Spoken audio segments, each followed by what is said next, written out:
This is the story of how a widow's grief turned into public fury when a former colleague started profiting from conspiracy theories about her husband's murder. On September 10, 2025, conservative activist Charlie Kirk was assassinated at Utah Valley University. And what followed wasn't just mourning, but a battle between his widow Erika Kirk and conservative commentator Candace Owens over truth, money, and loyalty. Charlie Kirk had just turned 31 when a single bullet struck him in the neck at 12:10 p.m. Mountain Time. Standing before roughly 3,000 people at Utah Valley University in Orem, Utah, he never saw the shooter positioned approximately 142 yards away. His wife Erika and 2 young children lost him instantly. Tyler Robinson, 22 years old and from Washington, Utah, got arrested 2 days later and now faces aggravated murder charges, with prosecutors pushing for the death penalty. The FBI recovered a Mauser .30-06 caliber bolt-action rifle and put up a $100,000 reward for information. But the weapon alone couldn't explain why this happened. Close to 100,000 people showed up at State Farm Stadium in Glendale, Arizona on September 21st for the memorial service. Trump ordered flags lowered to half-staff and wrote on Truth Social that Kirk was great and even legendary, which captured how much influence this 31-year-old had built. Erika stepped into her late husband's role as CEO of Turning Point USA, the organization he'd co-founded back in 2012 that now pulls in somewhere between $85 and $100 million every year. That should have been the end of the public story, with a grieving widow stepping into leadership while an investigation moved toward justice. Candace Owens had other plans. Owens isn't some fringe voice shouting into the void. Her podcast, Candace, sits at number 4 among Spotify's biggest news podcasts, outperforming The Wall Street Journal, Pod Save America, and even Ben Shapiro's show. About 9 million people follow her across X, YouTube, and Instagram, and Fortune magazine's analysis puts her annual revenue at up to $10 million. Right-wing podcasts command substantially higher ad rates than mainstream shows because their audiences are larger and more engaged. And here's the thing about controversy. It drives views, and views drive sponsors. Turning Point USA employed Owens until 2019 when she left the organization. She described her relationship with Charlie Kirk as being like a brother and sister, the kind of bond that supposedly meant something. Now married to British business executive George Farmer with 4 children, Owens built her media empire on her willingness to say what others wouldn't. November 2025 arrived, and Owens started amplifying conspiracy theories about Kirk's death. Not careful questions, but full-blown accusations that would tear apart everything Charlie had built. A lengthy YouTube video dropped on November 18th, where Owens discussed allegations from a channel called Wolves in Finance about Turning Point USA's finances. But financial concerns were just the beginning of what she claimed. An inside job? Owens declared, with Turning Point USA leadership complicit in Kirk's death. Israeli intelligence and Mossad played a role in her telling, and she claimed our military was involved without offering proof. Egyptian surveillance of Erika Kirk supposedly dated back to 2022. French paratroopers got mentioned somehow, and Owens kept repeating that Kirk was betrayed by everyone, while his murder had to be approved by Charlie's friends. Kirk's chief of staff, Michael McCoy, knew about the assassination beforehand, according to her accusations, which meant everyone close to Charlie had blood on their hands. The financial side got specific numbers attached. Owens claimed Turning Point USA concealed financial documents roughly 4 months before Kirk's assassination, and she alleged that $8,560,625 got transferred to America's Turning Point during fiscal year 2024, calling it a shell organization. TPUSA missed its tax filing deadline for the first time in the organization's history, she said, painting a picture of corruption at the highest levels. Blake Neff, who produced The Charlie Kirk Show, called the claims not true and explained that Charlie made sure a third party audited the organization every year. He personally reviewed and signed off on every expense report and literally every single bill paid by the organization, down to a single United States dollar, Neff stated, defending a dead man's integrity. December 2025 brought a letter from the Treasury Department to Erika Kirk, confirming that Turning Point USA faces no investigation. None of the 4 tax-exempt entities, Turning Point USA Incomus, Turning Point Action Incomus, Turning Point Endowment Inc., or America's Turning Point Inc., are being investigated by the IRS, which contradicted everything Owens had been claiming. The FBI hasn't corroborated any of Owens's conspiracy theories, not one. None of the 4 tax-exempt entities, Turning Point USA Inc., Turning Point Action Inc., Turning Point Endowment Inc., or America's Turning Point Inc., are being investigated by the IRS, which contradicted everything Owens had been claiming. The FBI hasn't corroborated any of Owens' conspiracy theories, not one. CBS News aired a town hall with Erika Kirk on December 13th, and moderator Bari Weiss didn't dance around what Owens was doing.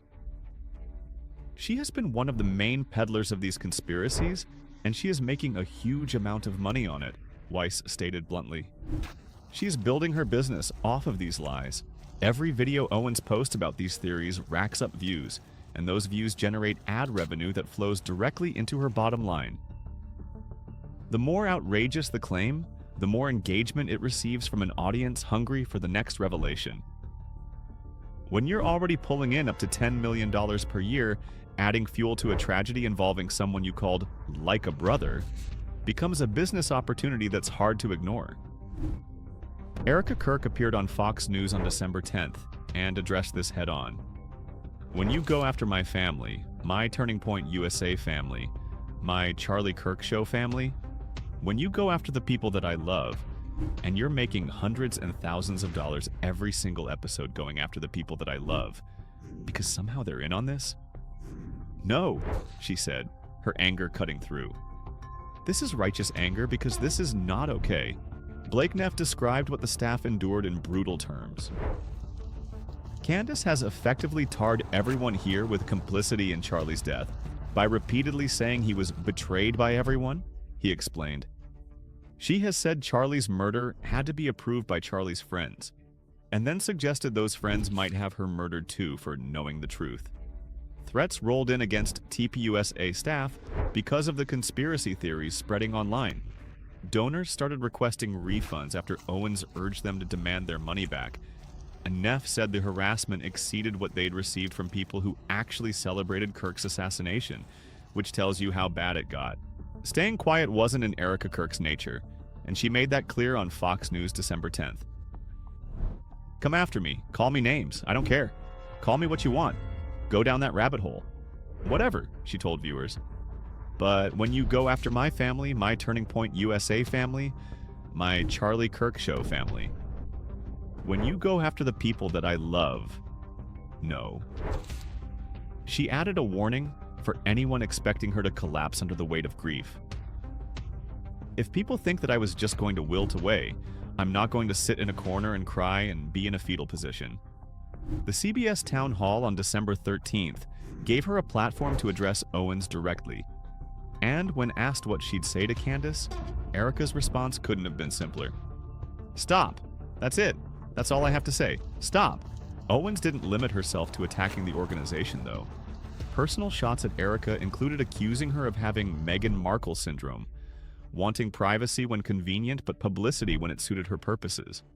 Owens criticized Erika for posting a video of herself crying over Charlie's casket on Instagram, then later requesting privacy for the burial site, as if grief couldn't contain contradictions. Questions about Erika's capability as a leader came next, with Owens stating, "I hate to say this, but this is why there are many people who do not believe that women are equipped to lead companies. Because what you are watching here is an unbelievably emotional response that is absent of any logic." The implication was clear. Women couldn't handle the pressure, and Erika proved it. Photos surfaced in December showing Erika smiling at a $10,000 a plate fundraising gala she hosted, and Owens, along with others, questioned whether smiling was appropriate during a mourning period. Grief apparently came with a rulebook that Erika wasn't following correctly. Other conservative voices pushed back against what Owens was doing. Fox News hosts Brian Kilmeade and Ainsley Earhart pointed out that people were making money off unsubstantiated theories, and they emphasized that the FBI never said this was an inside job, or that someone within Turning Point killed Charlie Kirk. Dion Joseph, a former law enforcement veteran, posted something that captured what many were thinking. "Never thought I'd unfollow Candace Owens. When you decide weeks after a woman and her children lost a husband, Chakyast father so tragically, to exploit that man's death, Spread rumors about his family and close friends calling yourself his friend. I can't roll with that. Blake Neff announced on December 3rd that TPUSA would address Owens' allegations in a live stream scheduled for December 15th. Owens declined to attend in person but promised she'd provide live responses to their statements, keeping the fight at arm's length while maintaining her platform. Owens faces her own legal troubles that shed light on her methods. French President Emmanuel Macron and First Lady Brigitte Macron filed a 219-page defamation lawsuit against her in Delaware Superior Court back in July 2025 for promoting a conspiracy theory that Brigitte Macron was born male. Claire Locke, the same law firm that won $787,500,000 against Fox News for Dominion, handles the case, and the lawsuit alleges that spreading false information is essentially Owens' business model. She's vowed to fight the suit, naturally, a widow leading an organization while raising 2 children and mourning her husband's murder. A commentator with a massive platform and a financial incentive to keep controversy alive. An accused killer awaiting trial while actual facts get buried under speculation. That's where things stand right now. Erika Kirk called it a mind virus, and whether you agree with her politics or not, her central point lands hard. Profiting from baseless conspiracy theories about a murder, especially when you claim the victim was like family, crosses a line that shouldn't exist in the first place. Tyler Robinson awaits trial while the FBI investigation continues. As of December 15th, 2025, this feud shows no signs of ending, and the question isn't just about what happened to Charlie Kirk. What we're willing to believe, who we're willing to trust, and whether grief and truth still matter when there's money to be made, those questions define what comes next.